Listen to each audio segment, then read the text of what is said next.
Right, fifth grade. Is that right? It doesn't sound right to say fifth grade, but I guess that's where we are. It is time to reveal our fifth grade curriculum choices for 2025.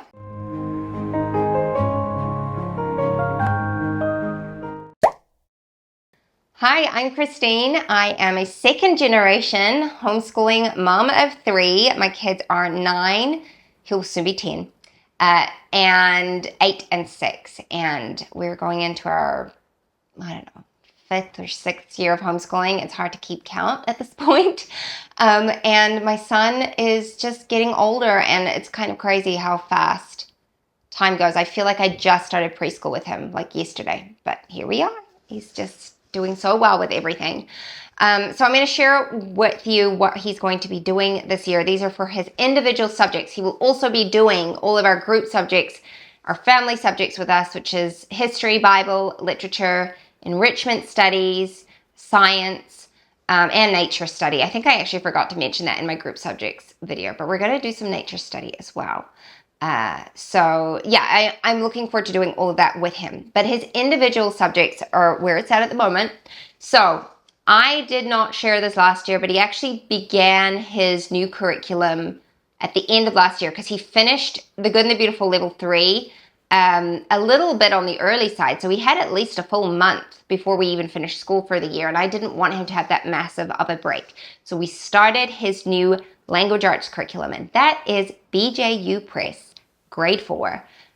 He started on that, and it has been interesting because it is a lot more mastery based. It's a lot more grammar heavy, and the writing process is explained very thoroughly in there, which is very different from The Good and the Beautiful. And so it's been a little of a learning curve for him, but I think it's been really good for him. So that is my plan, is to continue with BJU Press grade 4 English for 2025. That is my plan for his language arts. The year after that is a little up in the air. I have ideas that I'm toying with, but I'm not 100% sure yet. So we'll see how the year goes. So he's going to do that for his English. Really like the curriculum. Happy to do a flip through of that if you want to see it.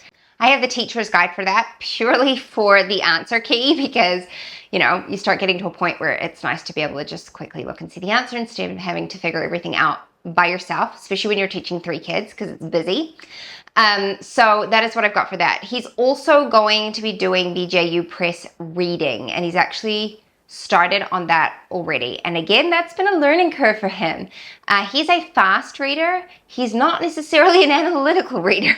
And so it's been good to get him to slow down and analyze what he's reading and understand it, and just really look at everything through a different lens sometimes, and expose him to different kinds of literature. So that's been really great. So he's going to continue on with that this year. And then he is also doing Sunlight readers. So I think he's doing their 4th grade readers this year. I haven't started him on those yet. I did think of starting him on that last year, but decided against it because he finished his third grade readers quite quickly. But yeah, he'll be starting on 4th grade readers this year, and he's looking forward to those because it definitely is a step up as far as the size of the books and the challenge level of them and all of that. So yeah, he is looking forward to those things. He is going to be doing level 4 handwriting. Now this is a repeat. So last year he did level 4 handwriting from The Good and the Beautiful, and we got about halfway through, and I decided that he needed to work on his print a lot more instead of just forging ahead with cursive. And so I stopped what he was doing, and we did copy work, and he just worked on his print. And then I was very happy with that. So he ended the year doing that, and then I looked at the handwriting, and I decided that he would probably be best just to start at the beginning of that level again and make his way through it. So that is what I've done. I reprinted the beginning of the level and put the book back together, and he's just going to do level 4 from The Good and the Beautiful with their handwriting. So that's a plan for that. Then he is going to be continuing with 4th grade math with confidence. He's not quite halfway through that. I think he's up to, we just finished unit 6. And I think there are 16 units, so not quite halfway through, but he's doing very well with it. He's working through it well. I love that math curriculum, and 5th grade should be released in time for him to have finished up 4th grade, and then he'll just move straight into 5th grade. That is my plan. And then 6th grade is the last one that they're doing. So I have to start thinking what we're going to move on to after that. It makes me sad to even have to think about it because it's been such a fantastic curriculum for him. But we'll make our way to there when we have to. It's a couple years out, so or like a year and a half at least. So yeah, he's going to be moving on to 5th grade, math with confidence, finish up 4th grade. He's just going to plod along with that. And then he is also going to be doing spelling. Now, this is the thing I alluded to in my recap video of his 4th grade year. And I chatted about spelling and how it was the pain point for us. Now, I did settle on a spelling curriculum, and I've decided to go back to all about spelling. I had a couple of you ask me why I wasn't doing that in the comments, and I was like, hang on, I'm going to share about it. And the reason I didn't initially think of going back to it is, I said this in my daughter's curriculum video, but basically it was a little dry. Like I needed like more review techniques and games and stuff, and there just wasn't that. But they have since redone the curriculum. It's now in full color. The instructor's guide is a lot thicker. There's a lot more to it. And there's also an activity book for students. And I felt like that was what it was lacking before. And so I went ahead and ordered level 2, which this is a shout out if you are in New Zealand and you need curriculum. Engaging Minds is where it's at. They were fantastic. For the first time, I ordered curriculum from them, and it was like $30-something cheaper, even with shipping, than it was buying it direct from like christianbooks.com, which is usually the cheapest way for me to get it. In times past, it's still been the same price or more expensive to get it from companies in New Zealand. And it was not this time. It was cheaper, and they shipped it really fast. So I got it within like a couple days. So Engaging Minds NZ, they're fantastic. They're a small company run by a homeschooling family. So if you want to support them, if you're in New Zealand and even Australia, I know that there are some Australians who have ordered from them as well.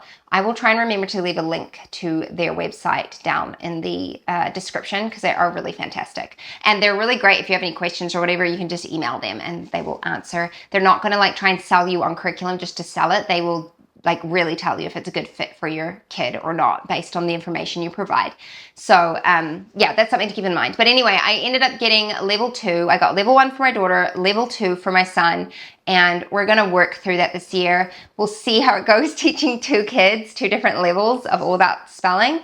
But hopefully it will go well, and I'm looking forward to doing the activities and everything. And I can do a flip through of that level if you want to see it. I've prepped it all already. But I'm more than happy to film something like that. So let me know if that's something you're interested in. Okay, so spelling. The last thing that I have planned for him is typing. And he kind of started doing typing at the beginning of last year, and he did not love it. And it wasn't at a point where I felt like it was really necessary for him yet.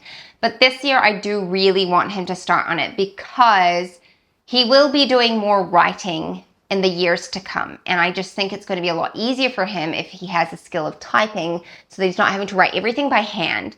And so this year we're going to focus on making that a priority. And I'm just planning on using typing.com. It's free. It's simple. There's games. And so he's just going to use that this year. And then for extracurriculars, he's done mountain biking with his dad, but I'm actually looking at him potentially doing scouts. This year, there's a local Scouts club, and one of his good friends does it, and I think that would be really fun for him. It'd be right up his alley, so I'm going to be inquiring into that and seeing if it will fit into our schedule. I think it will, and there's not too much of like a huge commitment because that's our thing. Our weekends are just busy, and my husband works long hours, and so we don't like to commit to a lot of weekend stuff if we can avoid it because it's our family time. So, yeah, finding extracurriculars that fit into that is actually really challenging. But yeah, that's everything that I have planned for him, and I'm excited to see how he does this year. Every year, my kids just impress me so much with how well they learn. He is my history buff. He loves history. He has been saving up his pocket money. He mows the lawns every week. And he's been saving up his pocket money from that to buy little like Lego, or they're not actually Lego, they're like knockoff Lego minifigures of military. He's got like the German army, from the World War II German army and the US army, and he's saving up for something else now, and he creates these whole like elaborate war scenes. And I'm just always amazed at the facts that he spurts out to me. Like, his idea of a good time is watching a documentary on like a World War II reenactment that some guys are doing, or like going and discovering these interesting historical sites, and like watching things about the pyramids in Egypt. That's just so up his alley. And I love that about him. And I love that he has the freedom to explore all of that without anyone being like unkind about it or labeling him as anything. I just think it's the coolest thing ever. So, yeah, as for being like socialized as a homeschooler, he can go out and play Nerf gun wars with his friends, and then he can sit down with my grandfather and discuss World War II and, you know, all the interesting ins and outs of that subject, you know, very coherently. And yeah, that makes me very happy. So anyway, that is our whole plan for 2025. I'm looking forward to this year. I'm always a little bit trepidatious walking into them because it's just a lot. You know, as my kids get older, it's more work. And I love it, but it is more, and it requires more of me. And I feel incredibly privileged to have the opportunity to do this. There have been times with, you know, like I've never doubted homeschooling, but there's certainly been times with my son where I've like questioned if I'm doing things the right way or whatever. He's my eldest. He's my firstborn. We're the guinea pigs. I am the firstborn child. You know, we have high standards for ourselves, and yeah, I have seen the fruits of our labor over the last year, and he's seen that, and that's so encouraging to both of us. And he's such a blessing to our family. He's such a hardworking kid. He has such a tender heart. Oh my word, if you want to see your heart melt, like, you would just watch him with his little baby cousins. He's like the toughest kid, will go out there and roll in the mud and the dirt, and he loves, you know, battles and hunting and all the real, you know, quintessential boy things. But the moment a baby is in the room, he will stop everything and sit down and get on the same level as them, and just has endless patience. In fact, it doesn't have quite endless patience, but he is like my barometer of how things are going, because especially his youngest sister, he adores her. And if he has had enough of her, if he's like dragging her across the yard, I know she really has like pushed the limits. She's being feral, because his patience is so good that I know if he's like done, it means that, you know, there's a reason for it. So anyway, I find that really funny. But he's just a really great kid. I am so proud of all my children. And my mom said to me something the other day, and it just really stuck with me. And she just said, you know, of all the lessons I've learned of parenting throughout the years, when you stand back and you look at where your children are, you cannot claim their failures or their strengths. You cannot claim that. It's all on, you know, the Lord is in control, and you just do your best, but he fills in so many of the gaps. And that's totally what I can see with my kids. You know, I'm obviously doing my best, but I am never going to be enough for them.